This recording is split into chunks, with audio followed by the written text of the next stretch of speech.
For all flesh is like grass, and all its glory is like the white flower of the grass.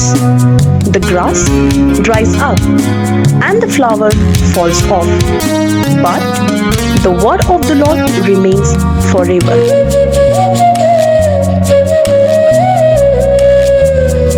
କାରଣ ସମସ୍ତ ମର୍ତ୍ତ୍ୟ ତୃଣତୁଲ୍ୟ, ତାହାର ସମସ୍ତ ଶୋଭା ତୃଣର ପୁଷ୍ପ ସଦୃଶ୍ୟ।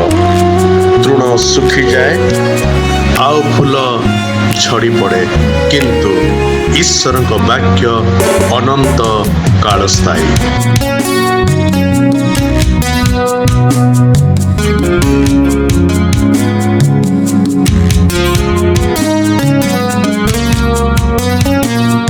ପ୍ରିୟ ମଣ୍ଡଳୀ, ପ୍ରଭୁ ଯୀଶୁଙ୍କ ଅତି ମହତ୍ ନାମରେ ଆପଣମାନଙ୍କୁ ଶୁଭେଚ୍ଛା ଜଣାଏ।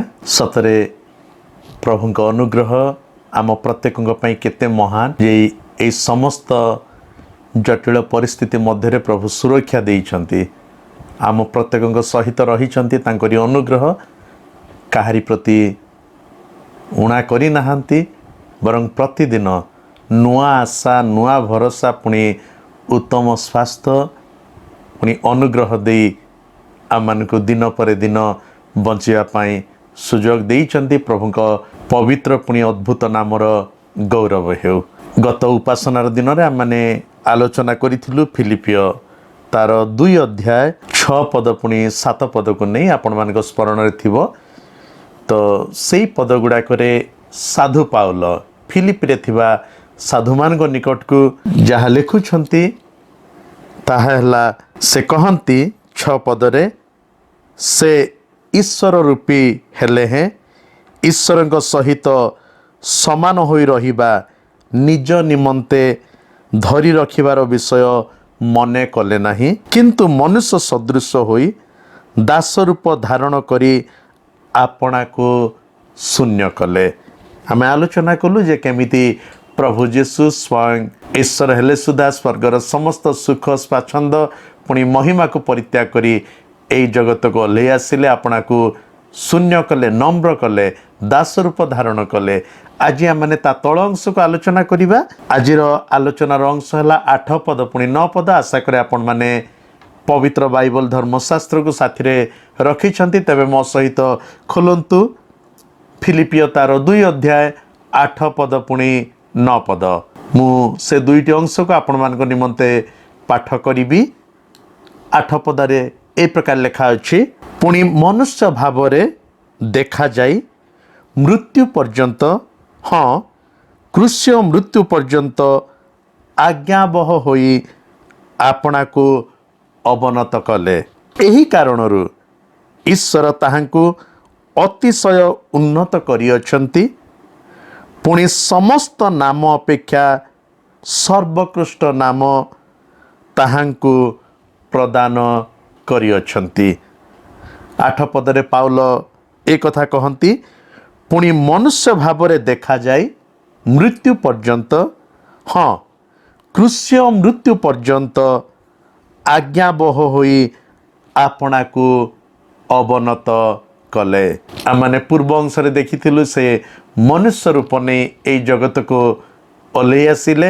8 ପଦରେ ପାଉଲ କହୁଛନ୍ତି ଯେ ମନୁଷ୍ୟ ଭାବରେ ଦେଖାଯାଇ, ଅର୍ଥାତ୍ ମନୁଷ୍ୟ ଭାବରେ ଆମ୍ଭମାନଙ୍କ ସହିତ ବସବାସ କଲେ। ସେ ମନୁଷ୍ୟ ଭାବରେ ଆମ୍ଭମାନଙ୍କ ମଧ୍ୟରେ ସେ ଆପଣା କାର୍ଯ୍ୟ କଲେ ମନୁଷ୍ୟର ରୂପ ନେଇ। କେବଳ ସେତିକି ନୁହଁ, ସେ ଯେ ମନୁଷ୍ୟ ରୂପ ନେଇ ଓହ୍ଲେଇ ଆସିଲେ, ଦାସ ରୂପ ଧାରଣ କଲେ, ପୁଣି ଆମ୍ଭମାନଙ୍କ ମଧ୍ୟରେ ମନୁଷ୍ୟ ଭାବରେ ଦେଖାଗଲେ, ତାହା ନୁହଁ, ତାହା ହିଁ ନୁହଁ, କିନ୍ତୁ ପାଉଲ କହନ୍ତି ମୃତ୍ୟୁ ପର୍ଯ୍ୟନ୍ତ, ହଁ ମୃତ୍ୟୁ ପର୍ଯ୍ୟନ୍ତ ସେତିକିରେ ପାଉଲ ତାଙ୍କ ଲେଖାକୁ ମନ୍ତବ୍ୟକୁ ଶେଷ କରୁନାହାନ୍ତି।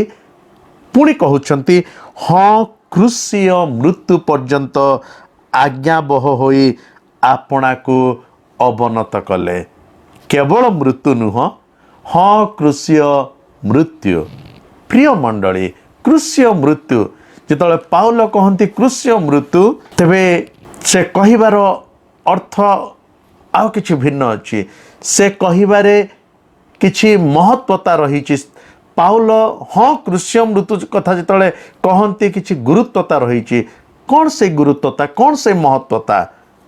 ଯଦି ଆମେ ଦେଖିବା, କାରଣ ସେହି ସମୟରେ ପ୍ରଭୁ ଯୀଶୁଙ୍କ ସମୟରେ ଯଦି ଜଣେ ବ୍ୟକ୍ତିଙ୍କୁ ସର୍ବସାଧାରଣରେ ସମସ୍ତଙ୍କ ସମ୍ମୁଖରେ କ୍ରୁଶରେ ମୃତ୍ୟୁଦଣ୍ଡ ଦିଆଯାଏ, ତାହା ଥିଲା ସବୁଠାରୁ ଅପମାନଜନକ, ପୁଣି ଏକ ଘୃଣ୍ୟ ଧରଣର ମୃତ୍ୟୁଦଣ୍ଡ।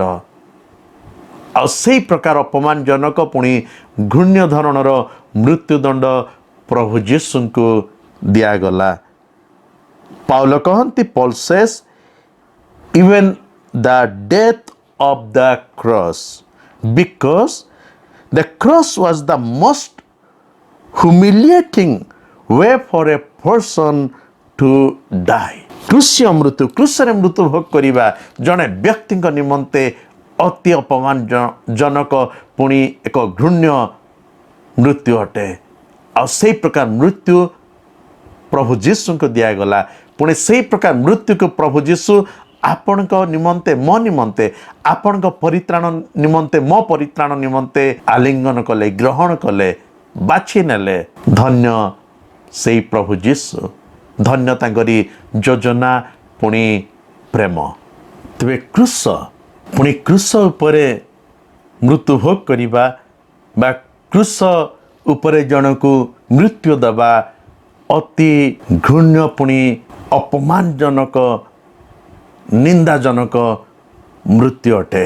Public execution on a cross was the way Romans dealt with criminals. ସର୍ବସାଧାରଣରେ କ୍ରୁଶ ଉପରେ ଏହି ପ୍ରକାର ମୃତ୍ୟୁଦଣ୍ଡ ଦେବା ରୋମିଓମାନଙ୍କର ଧାରା ଥିଲା, ସେଇମାନଙ୍କ ପ୍ରତି ଯେଉଁମାନେ ଅପରାଧୀ ଭାବରେ ଗଣିତ ହେଉଥିଲେ ବା ଯେଉଁମାନେ ଅପରାଧୀ ଥିଲେ। ପ୍ରିୟ ମଣ୍ଡଳୀ, ପ୍ରିୟ ସାଧୁମାନେ, ଆମ୍ଭମାନଙ୍କ ପ୍ରଭୁ ଯୀଶୁ କ'ଣ ଜଣେ ଅପରାଧୀ ଥିଲେ? ସେ କ'ଣ କୌଣସି ଅପରାଧ କରିଥିଲେ? କ'ଣ ତାଙ୍କଠାରେ କୌଣସି ଅପରାଧଜନକ ଦୋଷ ଦେଖିବାକୁ ମିଳିଲା? ନା, କିନ୍ତୁ ଆପଣଙ୍କ ପରିତ୍ରାଣ ନିମନ୍ତେ, ମୋ ପରିତ୍ରାଣ ନିମନ୍ତେ ସେ ନିଜକୁ ଅପରାଧୀ ସାଜିଲେ। ଯେତେବେଳେ ସେ ବିଚାରିତ ହେଉଛନ୍ତି, ବିଚାର ଆସନ ସମ୍ମୁଖରେ ଠିଆ ହେଇଛନ୍ତି, ସେ ପଦେ କଥା କହୁନାହାନ୍ତି। ସେ ଜାଣନ୍ତି ତାଙ୍କ ନୀରବତା ତାଙ୍କୁ ଅପରାଧୀ କରିବ, ବା ତାଙ୍କ ନୀରବତା ତାଙ୍କୁ ଅପରାଧ ଭାବରେ ଗଣିତ କରିବ, ବା ତାଙ୍କ ନୀରବତା ତାଙ୍କୁ ଅପରାଧର ରୂପ ଦେବ। এই କଥା ପ୍ରଭୁ ଯୀଶୁ ଜାଣନ୍ତି, ତଥାପି ସେ ଆପଣା ମୁଖ ଖୋଲିଲେ ନାହିଁ। ସେ ନୀରବ ରହିଲେ। ସେ ସବୁ ଅପମାନକୁ, ସମସ୍ତ ନିନ୍ଦାକୁ ସହିଗଲେ, ଯଦ୍ୱାରା ମାନବ ଜାତି ରକ୍ଷା ପାଇବ, ଯଦ୍ୱାରା ମାନବ ଜାତିର ଉଦ୍ଧାର ହେବ। ସେ କୃଷିୟ ମୃତ୍ୟୁଭୋଗ କଲେ। ସେଇଥିପାଇଁ ପାଉଲ କହନ୍ତି, ମୃତ୍ୟୁ ପର୍ଯ୍ୟନ୍ତ, ହଁ କୃଷିୟ ମୃତ୍ୟୁ ପର୍ଯ୍ୟନ୍ତ ଆଜ୍ଞାବହ ହୋଇ ଆପଣାକୁ ଅବନତ କଲେ, ଆପଣାକୁ ନ୍ୟୁନ କଲେ। ବର୍ତ୍ତମାନ 9 ପଦକୁ ଦେଖିବା। 9 ପଦରେ ପାଉଲ ଏ କଥା ଲେଖନ୍ତି, ଏହି କାରଣରୁ ଈଶ୍ୱର ତାହାଙ୍କୁ ଅତିଶୟ ଉନ୍ନତ କରିଅଛନ୍ତି, ପୁଣି ସମସ୍ତ ନାମ ଅପେକ୍ଷା ସର୍ବୋତ୍କୃଷ୍ଟ ନାମ ତାହାଙ୍କୁ ପ୍ରଦାନ କରିଅଛନ୍ତି। ଏହି କାରଣରୁ, କେଉଁ କାରଣରୁ? ନା କୃଷିୟ ମୃତ୍ୟୁ ପର୍ଯ୍ୟନ୍ତ ଆଜ୍ଞାବହ ହୋଇ ଆପଣାକୁ ଅବନତ କରିଥିବା ହେତୁ, ସ୍ୱର୍ଗୀୟ ପିତାଙ୍କର, ପିତା ପରମେଶ୍ୱରଙ୍କର ପ୍ରତିଟି କଥାକୁ ମାନିଥିବା ହେତୁ, ତାଙ୍କ ପ୍ରତିଟି ଯୋଜନାକୁ ସଫଳ କରୁଥିବା ହେତୁ ଈଶ୍ୱର ତାହାଙ୍କୁ ଅତିଶୟ ଉନ୍ନତ କରିଅଛନ୍ତି, ପୁଣି ସମସ୍ତ ନାମ ଅପେକ୍ଷା ସର୍ବୋତ୍କୃଷ୍ଟ ନାମ ତାହାଙ୍କୁ ଅର୍ଥାତ୍ ଯୀଶୁଙ୍କୁ ପ୍ରଦାନ କରିଅଛନ୍ତି। ଯଦି ଆମମାନେ ନମ୍ର କଥା ଯୀଶୁଙ୍କ ନମ୍ର କଥା ଆଲୋଚନା କରିବା, ଯୀଶୁଙ୍କ ନମ୍ର କଥା ଚିନ୍ତା କରିବା, ଯୀଶୁଙ୍କ ପରି ନମ୍ର କୌଣସି ବ୍ୟକ୍ତି ହୋଇନାହାନ୍ତି ଯିଏକି ଆପଣଙ୍କୁ ନମ୍ର କଲେ। ଯୀଶୁ ଯେଉଁଭଳି ଭାବରେ ଆପଣଙ୍କୁ ନମ୍ର କଲେ ସେଇଭଳି ଭାବରେ କୌଣସି ବ୍ୟକ୍ତି ଆପଣଙ୍କୁ ନମ୍ର କରିନାହାନ୍ତି। No one ever humbled himself as low as Jesus.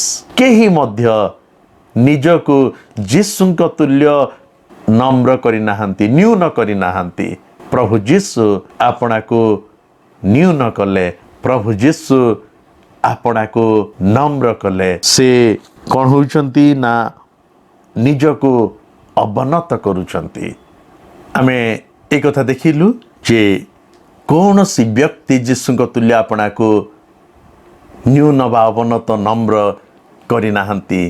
ସେ ଅପରାଧୀ ଭାବରେ ଗଣିତ ହେଲେ ଏଇଥିପାଇଁ ଯେ ଆମେ ସମସ୍ତେ ଯେପରି ପାପର ଅପରାଧରୁ ମୁକ୍ତ ହୋଇପାରିବା, ଯଦ୍ୱାରା ଆମମାନେ ଆଉ ଅପରାଧୀ ଗଣାଯିବାନି।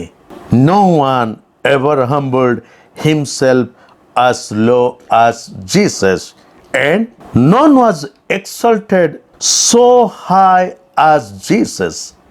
ପୁଣି କାହାକୁ ମଧ୍ୟ ସେତିକି ଊର୍ଦ୍ଧ୍ୱକୁ ନିଆଯାଇନି ବା ଊର୍ଦ୍ଧ୍ୱରେ ସ୍ଥାନ ଦିଆଯାଇ ନାହିଁ ଯେତିକି ପ୍ରଭୁ ଯୀଶୁଙ୍କୁ ଊର୍ଦ୍ଧ୍ୱକୁ ନିଆଯାଇଛି ବା ଉଚ୍ଚ ସ୍ଥାନରେ ରଖାଯାଇଛି। ସେ ଅତି ନମ୍ର ହେଲେ, ପୁଣି ନିଜକୁ ଶୂନ୍ୟ କଲେ। ସେଇ ଶୂନ୍ୟ ବା ସେଇ ନମ୍ରତାକୁ କେହି ପହଞ୍ଚି ପାରିବେନି। ପୁଣି ତାଙ୍କୁ ଏତେ ଉଚ୍ଚକୁ ନିଆଗଲା ବା ଏତେ ଉନ୍ନତ କରାଯାଇଛି ଯେ ସେଇ ଉନ୍ନତ ସ୍ଥାନକୁ କେହି ପହଞ୍ଚି ପାରିବେ ନାହିଁ। He has the highest place because he alone is worthy of it.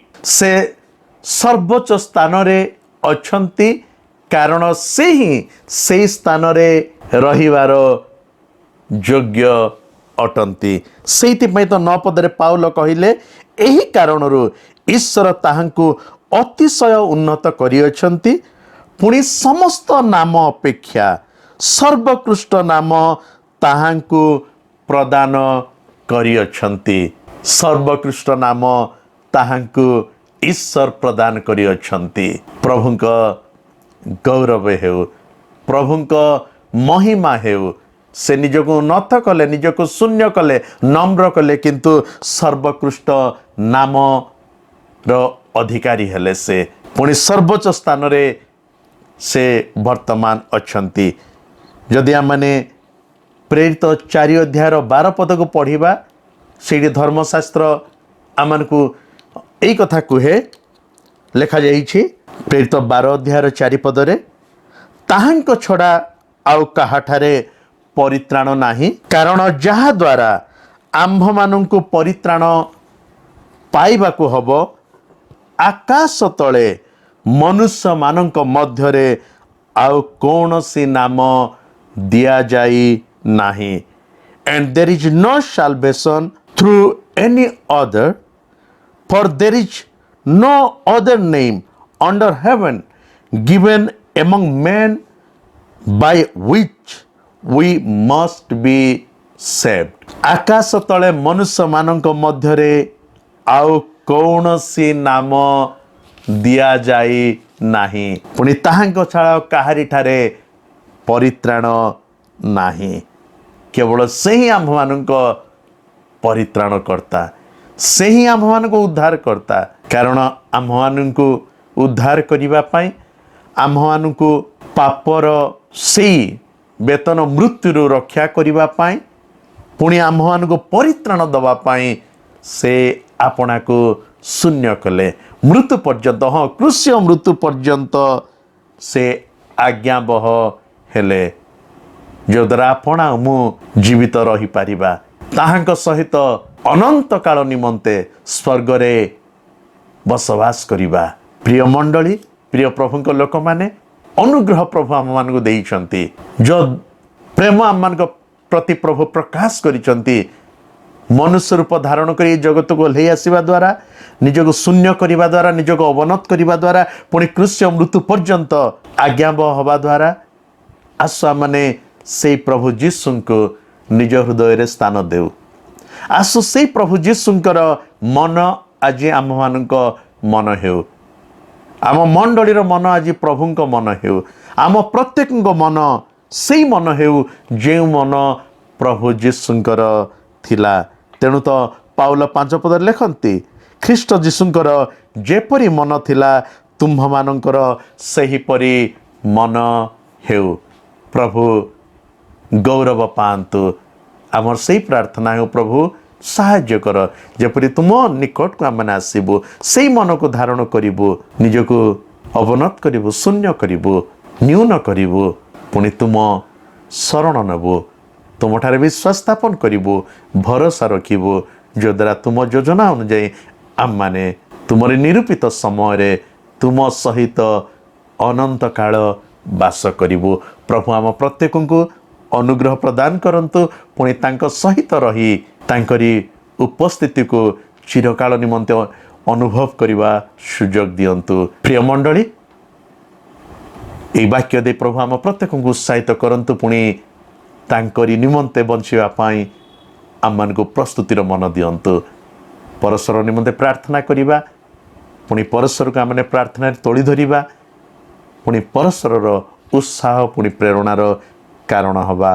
प्रभु आम प्रत्येक सहवर्ती हंतु जदि प्रभु को इच्छा हुए आसंता उपासनार दिन में आमने परवर्ती अंश गुड़ाक आलोचना करिबा पुणी तांको निमंते बंचिबा। प्रभु प्रत्येक को आशीर्वाद करंतु। धन्यवाद।